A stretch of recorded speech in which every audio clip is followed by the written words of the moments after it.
बोलो जयकारा बोल मेरे श्री गुरु महाराज की जय। सभी गुरुमुख प्रेमियों से सप्रेम जय सच्चिदानंद। संत महापुरुष जब भी मौज में आकर वचन फरमाते हैं, जब भी उनके मुख से वचनों की अमृत वर्षा होती है, जिस प्रकार के संदेश वे सुनाते हैं हमें, जिस प्रकार से आगाह करते हैं, विशेष तौर पर एक पैगाम हमें देते हैं, कुछ सुनिश्चित करते हैं। जो भी कार्रवाई उनकी होती है, जितने भी वो रचना रचाते हैं, जितने भी प्रवचन उनके होते हैं, जहाँ भी पहुँचते हैं, केवल हम जीवों का भला ही करते हैं और भला चाहते हैं। एक बार श्री तीसरे पातशाही गुरु महाराज जी ने जब कि श्री संत नगर खरीदा था, श्री संत नगर जो कि राजस्थान धौलपुर में बाड़ी क्षेत्र में गुरुमुख प्रेमी सुनते भी रहते हैं और श्री दर्शनों के लिए जाया करते हैं। जब ये श्री संत नगर की धरती को खरीदा तो उसके थोड़े समय बाद फिर संगतें श्री दर्शनों के लिए आईं और आने लगी। धीरे धीरे फिर इस प्रकार संगत बढ़ती गई। तो आपने पहली बार टहली के नीचे जो पेड़ होते हैं, टहली के, शीशम के, तो वहाँ जो टहली का एक पेड़ था, वहाँ विराजमान होकर पेड़ के नीचे पहली बार वचन फरमाए। उसके बाद तो ये सिलसिला नित्य प्रति का सत्संग का चलता रहा, गुरुमुख प्रेमी लाभ उठाते रहे। तब जब आपने श्री तीसरे पातशाही गुरु महाराज जी ने पहली बार वचन फरमाए कि भक्ति और परमार्थ एक ऐसी वस्तु है जिसको सर्वसाधारण लोग समझ नहीं सकते, यानी भक्ति और परमार्थ को समझने में आम इंसान दुनिया जिसकी बात करें, अब पूरे संसार में, पूरे विश्व में जितने भी जनसंख्या है, जो गुरुमुखों को छोड़कर बाकी जितनी भी जनसंख्या है, जो जनसाधारण है, ये भक्ति और परमार्थ को नहीं समझ सकते। भक्ति और परमार्थ सार वस्तु है। इस सार वस्तु की परख बहुत कम मनुष्यों को है। आप जैसे गुरुमुख प्रेमी जो कि नित्य प्रति सत्संग में आते हैं, वही समझ सकते हैं, समझने लगे हैं। फरमाया कि संसार में सब लोग माया के पदार्थों, इंद्रियों के सुखों में फंसे हुए हैं। इसलिए सुरती पर माया के पर्दे चढ़े हुए हैं और ये जीव बिल्कुल माया का ही रूप बन गया है।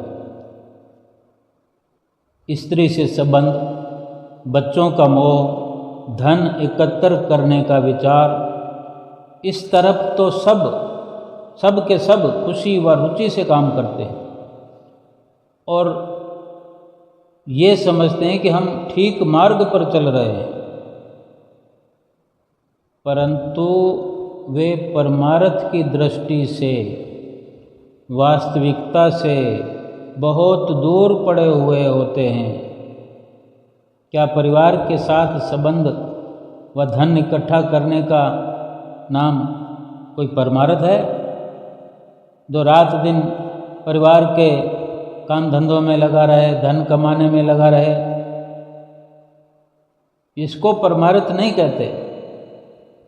परमार्थ की समझ व परख अथवा सार वस्तु की प्राप्ति हर मनुष्य को नहीं होती और न ही प्रत्येक मनुष्य भक्ति और परमार्थ के वास्तविक राज को समझ सकता है।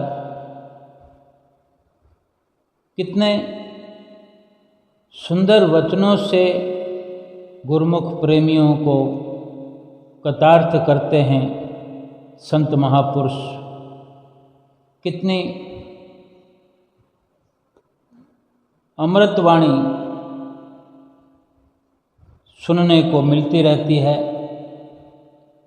और यही सत्य वचन है कि संसार जो है मोह माया में रात और दिन लगा हुआ है, बाल बच्चों के मोह में लगा हुआ है, धन इकट्ठा करने में रात और दिन गलतान है और फिर ऊपर से ये समझना कि ये ठीक कार्रवाई है, मैं जो कुछ कर रहा हूँ वो ठीक है, रुपया पैसा तो कमाना ही पड़ेगा, बाल बच्चों को पालन पोषण तो करना ही पड़ेगा। इस तरह का तर्क आम इंसान जब उसे भक्ति के लिए कहा जाए तो इस प्रकार के तर्क देता है, सफाई देता है। उसे समझ ही नहीं है कि भक्ति परमार्थ है क्या।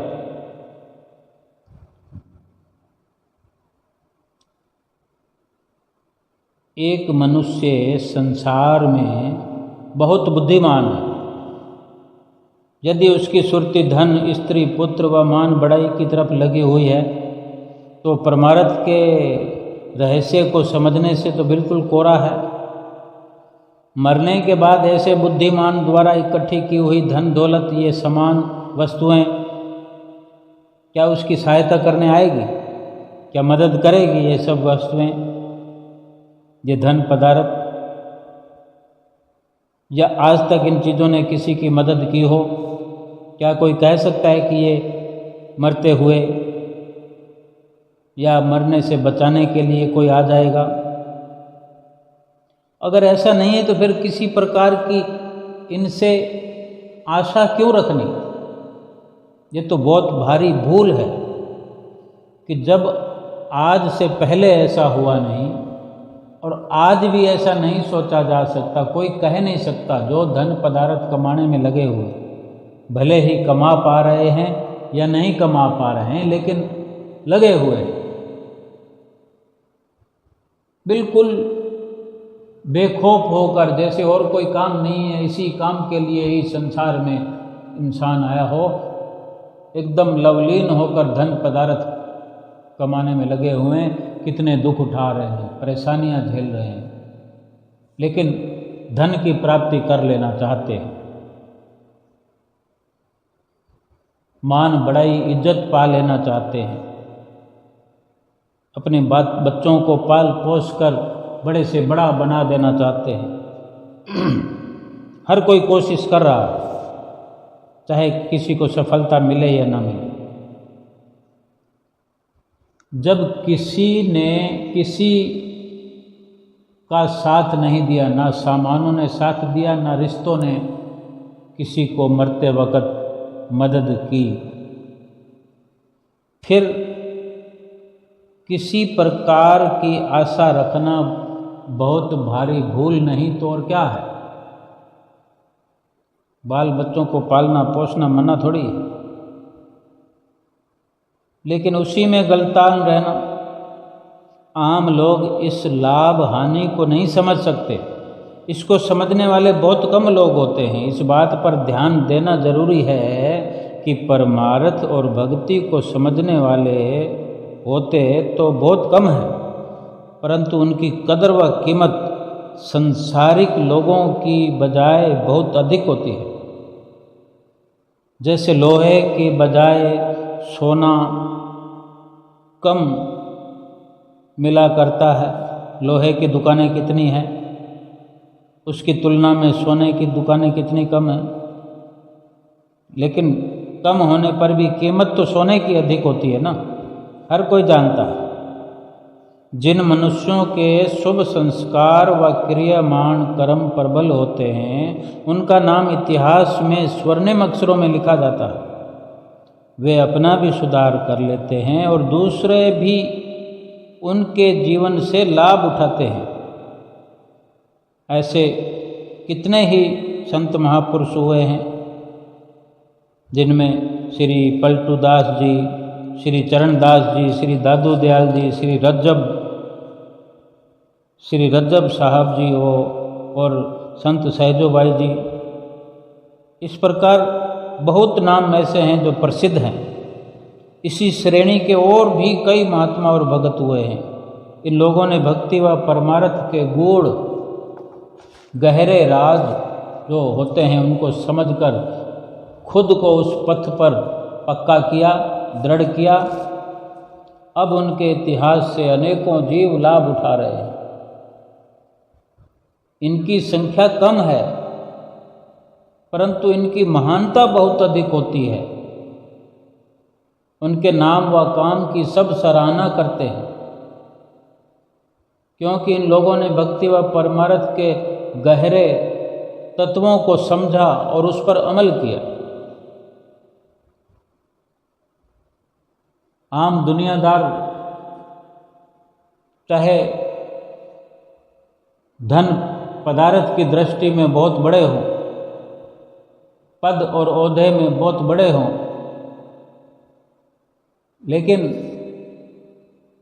इस प्रकार संतों महापुरुषों की तरह उनकी जीवनी को पढ़कर कोई आनंद प्राप्त कर सकता है? नहीं। लेकिन संतों महापुरुषों के चरित्र को पढ़ने से, उनकी जीवनी को पढ़ने से, उनके आदर्शों को पढ़ने और उन पर अमल करने से हमारा जीवन बदल जाता है, हमारे जीवन का लक्ष्य हमें मिल जाता है। समय के पूर्ण संत सतगुरु ही जीव को भक्ति व परमार्थ के सार तत्व को समझाते हैं और उस पर अमल करने का आदेश देते हैं। और गुरुमुख पुरुष ही भक्ति के गहरे ज्ञान को समझते हैं और उस पर अमल भी करते हैं। अमल करते हुए अपने मनुष्य जन्म को सफल बनाते हैं।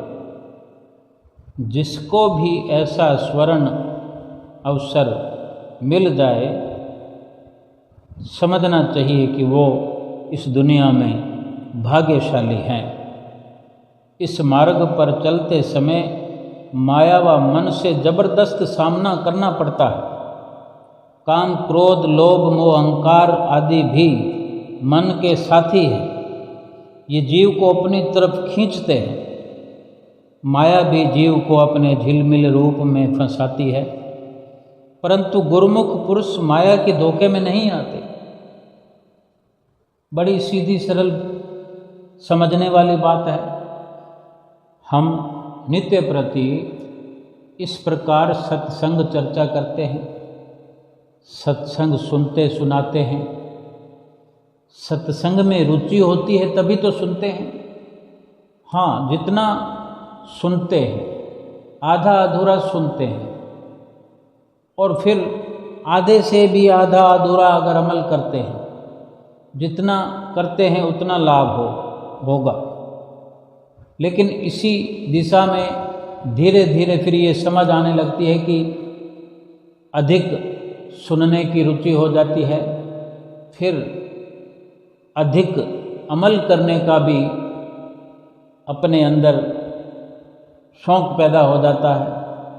ख्याल इस प्रकार पैदा होते हैं और जब धीरे धीरे ये क्रम चलता हुआ तीव्र लगन बढ़ती रहती है और विचार पक्के होते रहते हैं, फिर अगर रुचि हो ही नहीं, बिल्कुल ही सत्संग अच्छा लगे ही नहीं, फिर कोई थोड़ी सुनने जाता है सत्संग। चाहे घर में बैठकर सुनना हो, चाहे सत्संग भवन में जाकर सुनना हो, कुटिया पर जाके सुनना हो, या श्री दरबार में पहुंचकर सुनना हो, रुचि के बिना तो कोई जाएगा ही नहीं। लेकिन जब ऐसा हमारे जीवन में अवसर है, चाहे थोड़ा ही सही, लेकिन यहाँ पर अगर जो पहुँच जाता है इस प्रकार सत्संग में, जिसकी रुचि बनती है, जिसको अच्छा लगने लगता है, चाहे थोड़ा थोड़ा ही सही, ये तो अपने विल पावर की बात है कि उसको हम थोड़े को आगे कहाँ पहुँचाएंगे, कब पहुँचाएंगे, कितनी उसमें लगन अधिक लगा पाएंगे, कितना समय लगेगा, ये अपनी सोच पर निर्भर करता है, अपने प्रयास पर निर्भर करता है। लेकिन संतों महापुरुषों ने तो हमें सौभाग्यशाली बना दिया है, भाग्यशाली बना दिया है कि अगर यहाँ पहुँचे हैं कि सतगुरु के सत्संग से जुड़ गए हैं, सतगुरु के चरणों से जुड़ गए हैं, इस बात की भक्ति और परमार्थ की समझ आने लगी है, तो ये मतलब स्वर्ण अवसर है, स्वर्णिम अवसर है ये, जो विरले विरले जीवों को मिल पाता है, भाग्यशाली कहलाते हैं। और इस मार्ग पर चलते समय माया व मन से जबरदस्त सामना करना पड़ता है। काम, क्रोध, लोभ, अहंकार, ये भी मन के साथी है। ये सब मिलकर जीव को अपनी तरफ खींचते हैं। जो गुरुमुख होते हैं, माया तो उन पर भी जोर चलाती है, हर किसी पर तो चलाती है, सत्संग में तो जाने ही नहीं देती। कमज़ोर ख्यालों वाले तो सत्संग में पहुंच नहीं पाते, लेकिन जो पहुंचते हैं उन पर भी अपना दांव चलाती है माया, अपनी झिलमिल में फंसाती है। परंतु सत्संगी गुरुमुख पुरुष माया के धोखे में आते ही नहीं। बेशक वो अपना जोर चलाए, जोर लगाकर माया थक जाती है, मन थक जाता है उधर ले जाने के लिए, और माया थक जाती है, हार जाती है जीव को फंसाने के लिए। महापुरुष फरमाते हैं, तीर तुपक से जो लड़े सो तो सूर न होए, तीर तपुक से जो लड़े सो तो सूर न होए, माया तज भक्ति करे सूर कहावे सोए। उन मनुष्यों का जीवन धन्य है जिन्होंने मन माया को जीत कर भक्ति परमार्थ के रास्ते पर दृढ़ता से आगे की ओर कदम बढ़ाया है। यही मनुष्य जन्म का लाभ है, जिसे केवल गुरुमुख ही प्राप्त कर सकते हैं। समय के पूर्ण संत सतगुरु का संसार में अवतार धारण करने का केवल यही कारण होता है, लक्ष्य होता है इस संसार में आने का, कि ये हम जैसे जीव जो काम, क्रोध, मोह, लोभ, अहंकार, मन व माया की गुलामी में जकड़े हुए होते हैं, छुटकारा प्राप्त कर लें। हमें सतगुरु ने बचा लिया है, माया से छुड़ा लिया है, छुड़ाते चले जा रहे हैं, संपूर्ण तौर पर छुड़ा देंगे।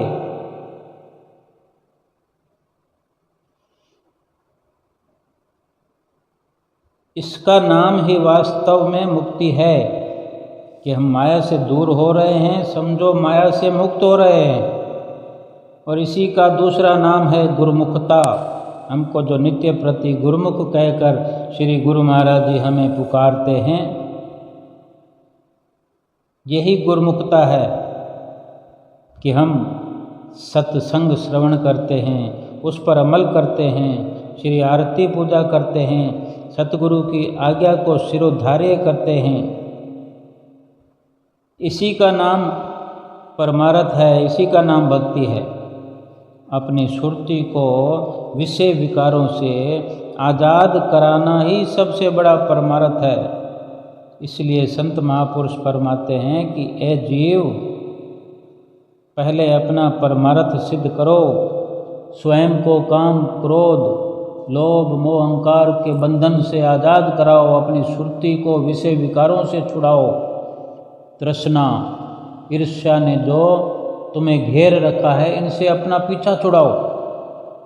यही सबसे बड़ा परमार्थ है। परमार्थ और भक्ति पथ पर चलने वाले जिज्ञासु को मन और माया की उलझनों से बचने के लिए संत सतगुरु की सहायता की बड़ी जरूरत होती है। कि जैसे संसार के काम धंधे जो होते हैं, कुछ सीखना हो, किसी कार्य में माहिर होना हो, निपुण बनना हो, किसी प्रकार की कलाकारी सीखनी हो, तो जिस प्रकार की भी कारीगरी सीखनी है, जिस प्रकार से भी निपुण होना है, उस प्रकार के गुरु से मिलना पड़ेगा, गुरु की संगत में रहना पड़ेगा, उस गुरु की आज्ञा माननी पड़ेगी, उस गुरु से सीखना पड़ेगा।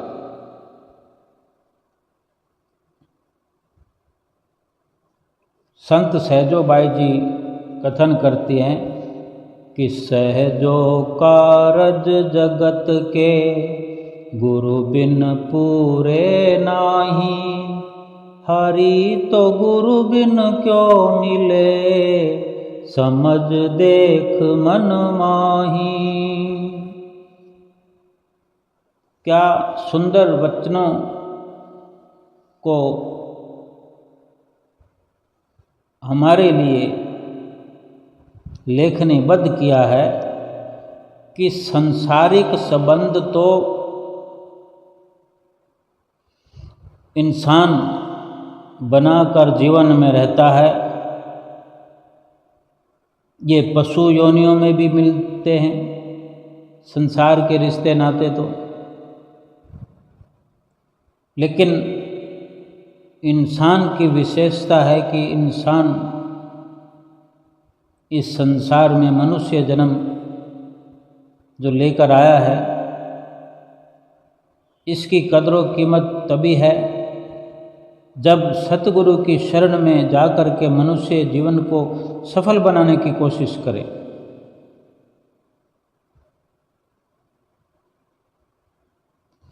कि अगर सतगुरु की शरण नहीं अपनाएंगे, सतगुरु की संगत नहीं करेंगे, तो जैसे संसार के काम बिना गुरु के पूरे नहीं होते, संसार के कार्य सांसारिक गुरु को पाने के बाद, उनकी शरण में जाने के बाद, उनकी संगत बहुत समय तक करने के बाद सफलता मिलती है कि कोई हुनर सीखने को मिलता है, किसी कार्य में सफलता मिलती है। तो प्रभु की प्राप्ति और भक्ति की कमाई ये क्या छोटी मोटी चीज़ है?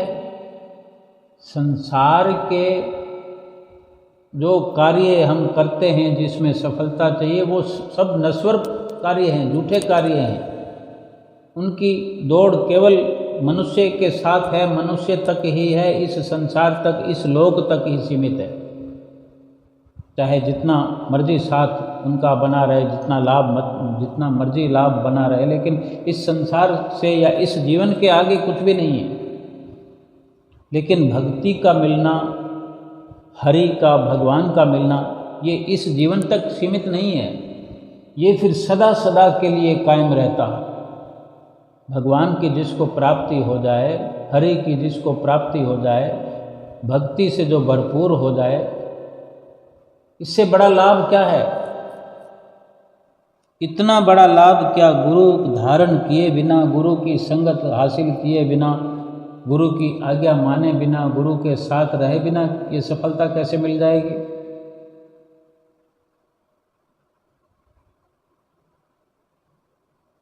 क्योंकि सतगुरु ही इस रास्ते के जानने वाले होते हैं, भक्ति प्रदान करने वाले होते हैं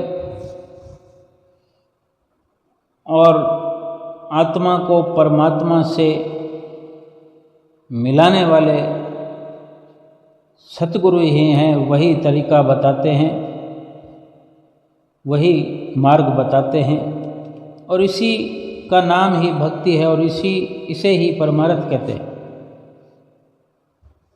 इस प्रकार संत महापुरुष वचन फरमाते हैं। इस प्रकार के अमृत प्रवचनों की वर्षा से हमारे श्री गुरु महाराज जी ने, तीसरी पातशाही जी ने जन जन को लाभान्वित किया। आई हुई संगतें श्री अमृत प्रवचन सुनने के लिए सदा उत्सुक रहती थी। जो सत्संगी होते हैं उनको चैन नहीं पड़ता।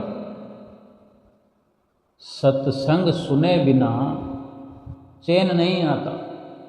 अगर किसी का सुबह सवेरे का सुनने का नियम है तो उन्होंने सुनना ही सुनना, या सत्संग सुनकर सोना है रात को तो सुनकर ही सोना है, वो नियम पूरा करना है। यानी एक आनंद की अनुभूति अपने हृदय के अंदर होती है और इस पर जितना अमल किया जाता है उससे लक्ष्य की प्राप्ति होती है। तो संगतें तो प्रवचन सुनने के लिए सदा उत्सुक रहती थी और हमारे श्री तीसरी पातशाही गुरु महाराज जी स्वयं भी उन सब की आत्मिक प्यास बुझाने के लिए समय समय पर श्री अमृत प्रवचन फरमाते ही रहते थे। एक बार फिर आपने संतनगर में कृपा फरमाई और वचन फरमाए। त्योहार का दिन था। फरमाया कि प्रत्येक मनुष्य में कोई ना कोई लगन रहती है।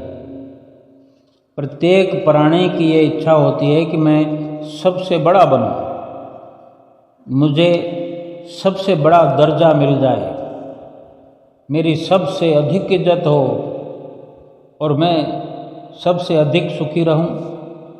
लगभग इस किस्म की इच्छाएं, इस प्रकार की कामनाएं हर मनुष्य करता है। अब सोचना यह है कि सबसे ऊंचा व बड़ा पद कौन सा है। हर कोई चाहता है कि मैं सबसे बड़ा बनूं, बड़ा पद मिले, बड़ा दर्जा मिले। तो ये भी सवाल है कि बड़ा पद है कौन सा, सबसे उत्तम व श्रेष्ठ वस्तु कौन सी है जिसके मिलने से ये जीव सुख का अनुभव कर सकता है।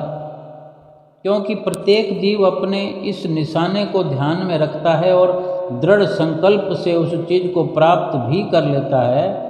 यदि मनुष्य की इच्छा हो कि मैं धनवान बनूं, विद्या ग्रहण करूं, डॉक्टर बनूं या कोई और गुण ग्रहण करूं, परंतु यदि इच्छा के साथ दृढ़ संकल्प नहीं है, इरादा अटल नहीं है, तो सफलता प्राप्ति नहीं हो सकती। यानी विचारों में दृढ़ता होने से ही सफलता प्राप्त हो सकती है। सिकंदर बादशाह का संकल्प सारे संसार को जीतने का था। अब विचार किया जाए कि सिकंदर में और आम मनुष्यों में शारीरिक तौर में कोई फर्क थोड़ी था, कोई अंतर नहीं था। अंतर तो केवल विचारों का, दृढ़ संकल्प का। अपने विचारों की प्रबलता से और दृढ़ संकल्प से ही वो अपने लक्ष्य को प्राप्त कर सका था। कितनी दुनिया को जीत लिया था। संसारिक कार्य के लिए जब दृढ़ संकल्प की जरूरत होती है तो भक्ति परमार्थ में भी यही दृढ़ संकल्प होना जरूरी है, अनिवार्य है।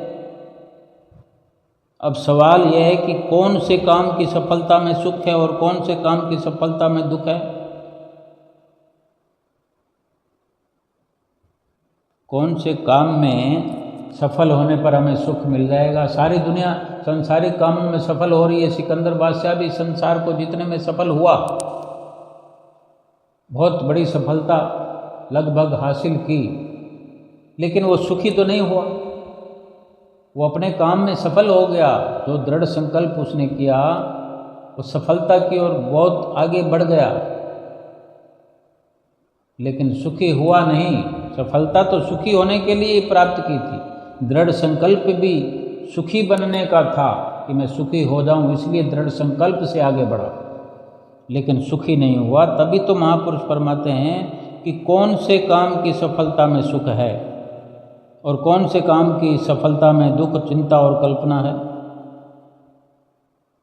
हर कोई चाहता है कि मैं शांति प्राप्त करूं, तो ये भी सोचना चाहिए कि कौन से काम मनुष्य को शांति पहुंचा सकते हैं, कौन से काम ऐसे हैं जो हमें दुखदाई बना सकते हैं, कौन से काम के लिए दृढ़ संकल्प करना चाहिए,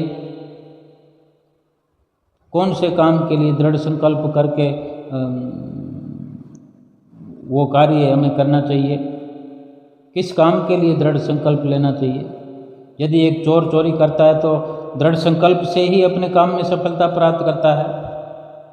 यदि दूसरे आदमी ने उसी की तरह ईश्वर की प्राप्ति की कोशिश की है तो वो अपने दृढ़ संकल्प से अपने मनोरथ में सफल हुआ। अब सोचना तो ये है, इस बात को सोचना है कि अपने दृढ़ संकल्प से, अपने विचार शक्ति से किस काम को किया जाए जिससे मनुष्य को सुख का अनुभव हो, सुख का मुंह देखने को मिले। क्योंकि मालिक की प्राप्ति और चोरी दोनों कामों में सफलता तो दृढ़ संकल्प से मिल गई, परंतु नतीजा तो दोनों का अलग अलग है। एक ने भक्ति प्राप्त की, एक भक्त कहलाया, दूसरे ने चोरी की। दृढ़ संकल्प से दोनों ने दोनों काम किए, लेकिन भक्त और चोर में कितना अंतर है। भगत और संसारी में कितना बड़ा फर्क है। भगत का नाम तो सब पसंद करते हैं, भगत कहलाना पसंद करते हैं, भगत का नाम लेना पसंद करते हैं, परंतु कोई अपने को चोर कहलवाना पसंद नहीं करेगा, ना किसी चोर के साथ खड़े होना पसंद करेगा, ना किसी चोर का नाम लेना पसंद करेगा। जितना अंतर अर्जुन व दुर्योधन में है, उतना ही मालिक की प्राप्ति और सांसारिक वस्तुओं की प्राप्ति में है। अर्जुन और दुर्योधन में कितना फर्क, जमीन आसमान का। और ऐसे ही संसार की वस्तुओं का दर्जा है जैसे दुर्योधन का था, जैसे संसार की वस्तुओं का महत्व है वैसे जैसे दुर्योधन का महत्व था। कौन चाहता है दुर्योधन की संगत? कौन दुर्योधन का नाम लेना चाहता है? कौन रावण का नाम लेकर खुशियां मना सकता है, त्यौहार मनाता है? कोई आज रावण दिन है। मालिक की प्राप्ति अर्जुन ने की, मालिक की प्राप्ति भगत करता है। चोर चोरी करता है, उसे दंड मिलेगा। दुर्योधन ने अहंकार के वश अपना सर्वनाश किया, अपनी पूरी सेना को मरवा दिया, भगवान से बैर लिया, सर्वनाश हो गया। मालिक की प्राप्ति से मनुष्य जन्म मरण से छुटकारा पा लेता है और माया के पदार्थों सांसारिक इच्छाओं से दुख, कल्पना और अशांति खरीद लेता है। परिणाम दोनों का अलग अलग है। ये तो कोई नहीं चाहता कि मैं दुखी रहूं, सब कोई सुखी होना चाहता है, सब कोई सुख पाना चाहते हैं, मगर सुख है मालिक के नाम में, मालिक की भक्ति में, मालिक की संगत में। इस सुख के लिए ही दृढ़ संकल्प होना चाहिए। महाभारत के युद्ध से पहले भगवान श्री कृष्णचंद्र जी ने श्री कृष्णचंद्र जी से अर्जुन ने स्वयं भगवान को मांगा और दुर्योधन ने भगवान से युद्ध का सामान मांगा, परंतु महाभारत के युद्ध में विजय अर्जुन की हुई। मांगने को अर्जुन भी युद्ध का सामान मांग सकता था, सभी लाव लश्कर मांग सकता था कि मुझे सब कुछ दे दो, लेकिन उसने कुछ नहीं मांगा, क्योंकि मांगने को दो ही चीज़ें थी, एक तरफ भगवान थे और दूसरी तरफ भगवान के सारे अस्त्र शस्त्र। एक भगवान को छोड़कर बाकी सब कुछ मांगा जा सकता था, वो दुर्योधन ने मांग कर ली।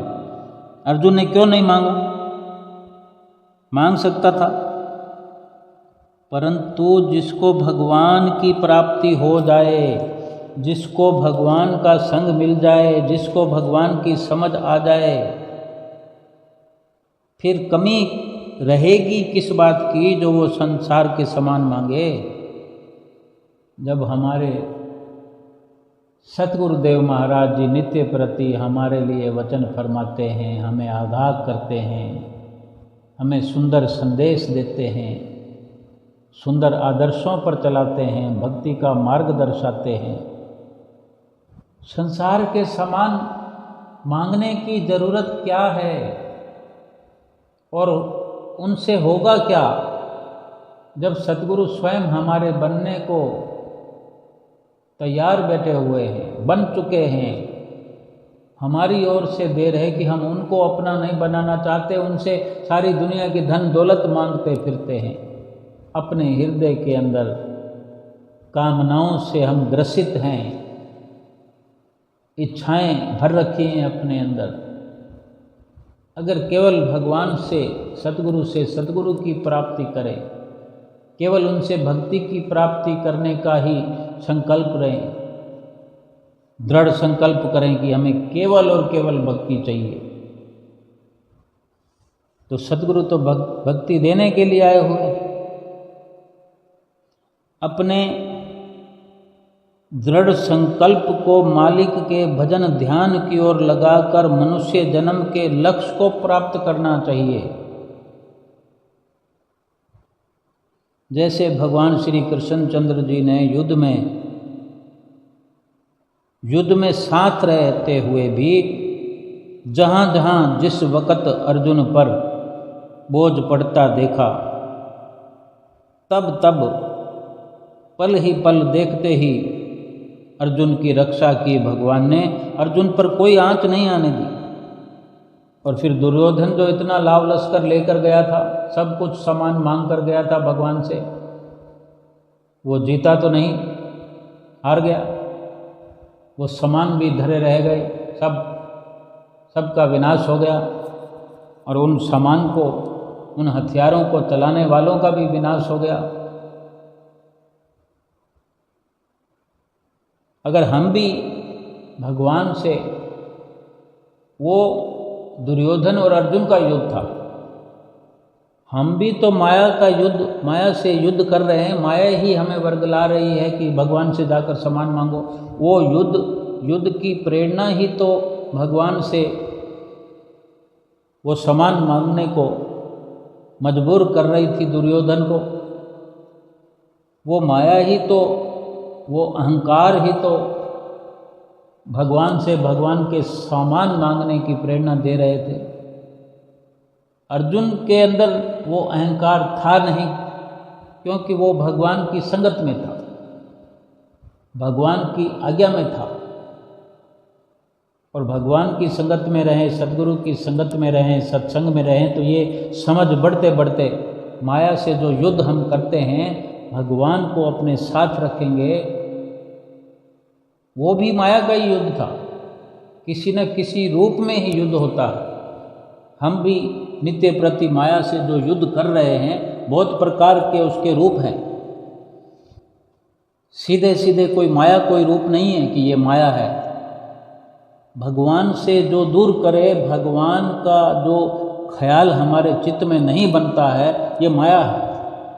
भगवान की संगत नहीं करने दे, वो माया है। हम अंदर और बाहर घिरे हुए हैं माया से, चाहे स्त्री पुत्र का मोह के रूप में माया हो, कुटुंबियों परिवारों के रूप में ये माया हो, सामानों की लालसा कामना, घर मकान दुकान बिजनेस पद ओहदा, ये सब मैं सुखी हो जाऊँ, मैं ये हो जाऊँ, मैं वो हो जाऊँ, ये सब माया है। जब महापुरुषों ने फरमा दिया है कि सुख तो मालिक की भक्ति में है। सुखी हर कोई होना चाहता है, मगर सुख है मालिक के नाम में, मालिक की भक्ति में। इस सुख के लिए ही दृढ़ संकल्प होना चाहिए। ये श्री गुरु महाराज जी ने विशेष वचन फरमाए है कि इस भक्ति के लिए ही दृढ़ संकल्प होना चाहिए, भगवान के लिए ही दृढ़ संकल्प होना चाहिए, और उसको पाने की ही सफलता प्राप्त करनी चाहिए। क्यों? भक्ति में सुख है, तो भक्ति पा लेने से सुख अपने आप मिल जाएगा। सुख के पीछे नहीं भागना, भक्ति के पीछे पड़ जाओ, क्योंकि सुख भक्ति में है। भक्ति के पीछे पड़ जाओ, भक्ति आती जाएगी, समझो सुख आता जाएगा। शांति भी भक्ति में है। भक्ति को प्राप्त करने से, भक्ति में चित्त लगाने से, भक्ति का दृढ़ संकल्प करने से सुख भी मिलता जाएगा, शांति भी मिलती जाएगी। और मनुष्य जीवन का लक्ष्य किसमें है? वो भी भक्ति में है। जैसे जैसे भक्ति प्राप्त होती जाएगी, मनुष्य जीवन का लक्ष्य प्राप्त होता जाएगा। 84 लाख योनियों से छूटने का साधन भी भक्ति में है। यानी ये गिनती नहीं की जा सकती कि भक्ति में क्या क्या है। भक्ति में सब कुछ समाया हुआ है। भक्ति की ख्वाहिश हमें करना चाहिए। हमारे श्री गुरु महाराज जी ने जो भी वचन जब जब भी अपने मुख से सुंदर वचन फरमाए, जो भी संदेश दिए, जहाँ जहाँ हमें आगाह किया मोह से माया से, सबका तात्पर्य यही है कि वो केवल और केवल हम जीवों की भलाई चाहते हैं, हमारा लाभ चाहते हैं, हमारा हित चाहते हैं, हमारा ये जीवन सफल करना चाहते हैं, हमारा लोक परलोक सुहेला करना चाहते हैं, लोक परलोक संवारना चाहते हैं।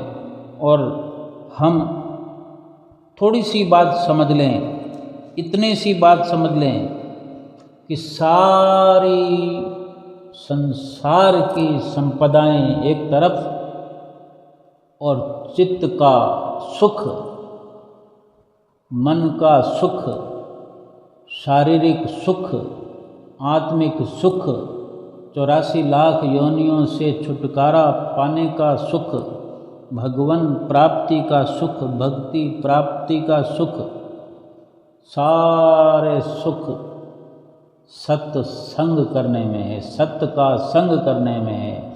और सत्य का संग करते हुए भक्ति को अपनाने में है, भक्ति मार्ग पर चलने में है। भक्ति के अंदर सारे सुख भरे पड़े हैं।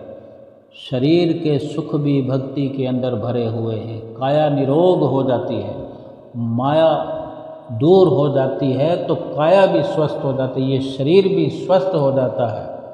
बीमारियां शरीर की भी दूर भागती है, आत्मा स्वस्थ होती है, ये शरीर भी स्वस्थ हो जाता है। मन निर्मल बन जाता है, मन साफ सुथरा हो जाता है।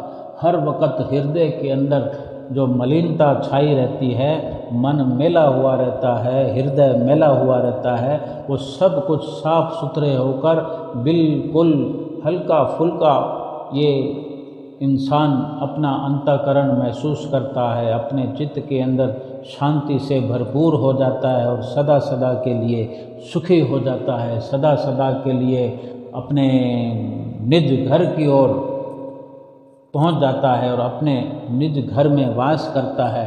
अपने सतगुरु के साथ रहकर, सतगुरु की आज्ञा पर चलकर, सतगुरु की आज्ञा शिरोधार्य करके अपने जीवन की सफलता प्राप्त करता है, अपनी आत्मा को परमात्मा से मिलाकर एकाकार हो जाता है। बोलो जयकारा बोल मेरे श्री गुरु महाराज की जय।